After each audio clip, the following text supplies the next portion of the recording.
I was already standing in the aisle when she stopped me. Not aggressively, not loudly, just confidently enough that everyone nearby could hear. "Sir, this seat isn't available to you." She smiled when she said it, that tight professional smile people use when they're certain they're right and you're about to be embarrassed. I looked down at the boarding pass in my hand, then back at her. First class, seat 2A. My name spelled correctly, paid in full. Behind her, a couple leaned forward to watch. Somewhere to my left, someone chuckled under their breath. I could feel it, that familiar shift in the air when people decide without asking who you are. I didn't raise my voice, didn't argue. I just said, "I think you might want to take another look." She didn't. Instead, she tilted her head, glanced at my jacket. Nothing flashy, no logos, then at my shoes, then past me like I was blocking something more important. "There's been a mix-up," she said louder now. "Coach boarding is further back." That word coach landed heavier than it should have. I've been underestimated before. Most people like me have. You learn early that sometimes it's not about what's said, it's about how quickly it's decided. In that moment, I realized this wasn't about a seat. It was about where she thought I belonged. I stepped aside like she asked, not because I was wrong, but because I wanted to see how far they'd take it. Another staff member came over. A man this time, older, confident. He didn't look at my ticket either, didn't ask my name. Just folded his arms and said, "Sir, we need you to cooperate so we can resolve this." Resolve what the problem they'd invented. People around us were nodding now. Someone muttered, "Good, finally." I caught a glimpse of my reflection in the window, calm face, steady eyes, and for a second I almost laughed.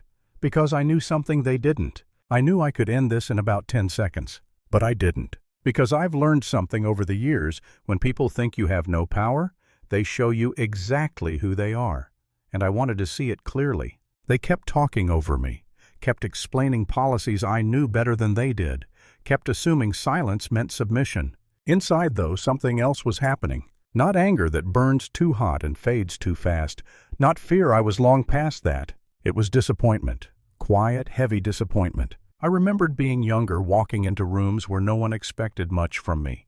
I remembered the jokes, the looks, the way respect always seemed conditional. And I remembered promising myself that if I ever had real power, I wouldn't waste it proving a point. Time passed. Too much time. A supervisor mentioned security. Someone behind me started filming. I noticed it the way phones come out. The second discomfort turns into spectacle.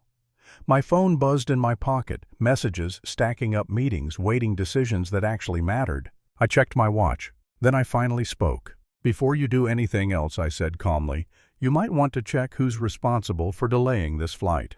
That got a pause. Not because they believed me, but because certainty always cracks when it's challenged calmly. The man frowned, walked over to the terminal, typed something in. His posture changed, just slightly. The woman's smile faded. She leaned in, whispering. More typing, more silence. The gate screen flickered. Someone swallowed hard. And just like that, the room shifted. Not with shouting, not with triumph, with confusion. I could feel it the exact second their confidence evaporated. The supervisor looked at me again, really looked this time like he was seeing me for the first time. The tone changed. The volume dropped. "Sir, one moment, please." I nodded. That's the thing people misunderstand about power. It doesn't need to announce itself. It doesn't need to humiliate anyone back. It just waits. And when it finally stands up, everyone feels it. Security stopped where they were. The filming phones didn't. Someone whispered my name, the right one, after seeing it on the screen. Another person went quiet, suddenly interested in the floor. No one apologized right away. They rarely do. Instead, they scrambled, over-explained, tried to rewind 5 minutes that couldn't be undone. The woman who'd blocked me earlier wouldn't meet my eyes. The man cleared his throat like it might reset the moment. I didn't enjoy it. I didn't smile. I just felt resolved. Because the truth was simple, I'd been in the right place the whole time. And they'd decided otherwise because it was easier than asking. Eventually, they told me the seat was ready. Of course it was. I picked up my bag and walked forward slowly, feeling every pair of eyes track me. Not because I wanted them to, but because silence has a way of amplifying consequences. I didn't say anything as I sat down. Didn't look back. The cabin door closed, the lights dimmed, and just like that it was over. Later, people asked me why I didn't say something sooner, why I didn't shut it down immediately, why I didn't make a scene. I tell them the same thing every time. Because respect that only appears after status isn't respect, it's fear wearing manners. And the real lesson isn't teaching people who you are. It's forcing them to confront who they were willing to mistreat when they thought it didn't matter. I didn't win because I was important. I won because I didn't need to prove it. So now I'm curious and I want to hear from you. Do you think people treat others differently because of money and titles? Or because those things finally expose the judgments they were already carrying? Tell me in the comments.